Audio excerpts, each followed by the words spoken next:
Hi, வாங்க இப்போ நம்ம குடமிளகா வச்சு ஒரு ரெசிபி பண்ணலாம். அதுக்கு ஒரு குடமிளகா எடுத்திருக்கேன், 2 பெரிய வெங்காயம் எடுத்திருக்கேன், முட்டை வந்து நான் 3 முட்டை உடச்சி ஊற்றலான் இருக்கேன். அதுக்கு வந்து நம்ம சட்டியில் ஒரு கொஞ்சமாக எண்ணெய் ஊற்றி வச்சுருக்கோம்.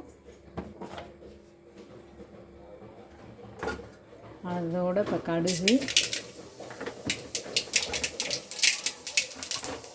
ஜீரகம், நறுக்கி வச்சுருந்த வெங்காயம்,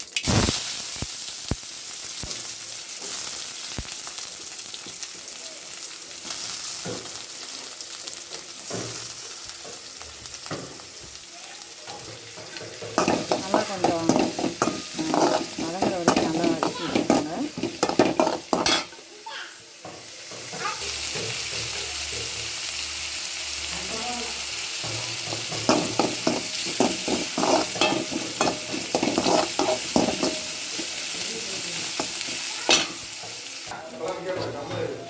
நறுக்கி வச்ச குடமிளகாவை போட்டுக்கணும்.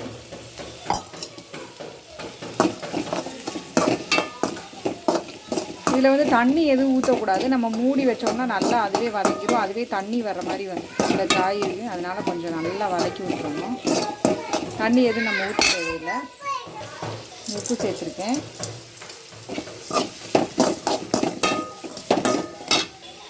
பாருங்கள், கொஞ்சம் நல்லா ஃப்ரை ஆன உடனே நம்ம இப்போ முட்டையை உடச்சி ஊற்ற போகிறோம். பாருங்கள், இது நல்லா ஃப்ரை ஆனோன்னா முட்டையை உடச்சி ஊற்றிருக்கோம். இப்போ அது கொஞ்சம் சிம்லேயே வச்சுருக்கேன். கொஞ்சம் மிளகுத்தூள் போட்டிங்கன்னா நல்லாயிருக்கும். நல்லா சுவையான குடமிளகாய் முட்டை ரெசிபி ரெடி.